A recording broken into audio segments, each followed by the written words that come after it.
उंदरांची पिल्लं अचानक कमी झाली म्हणून मी चेक केलं.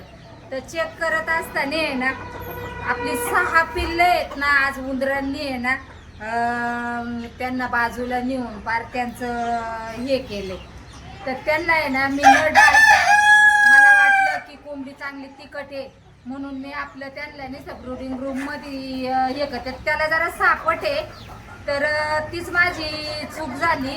त्यांना आहे ना डालग्यात डालून ठेवायला पाहिजे होतं. तर आज ह्या बघा ही पिल्लं आपली आहेत ना 6 पिल्लं आहेत ना उंदरांनी नेली आणि तिकडे आहे ना कॅरेट मध्ये नेऊन त्यांचं पार चौंदा बेवंदा करून ठेवलं.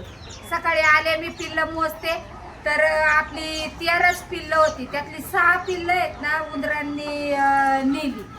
तर असं तुमच्यापर्यंत हा व्हिडिओ का पोचवते तर का आता आपल्याला योग्य ते आपल्या पिल्लांची काळजी घेतली पाहिजे. माझी चूक झाली ती तुमची होऊ नये म्हणून आहे ना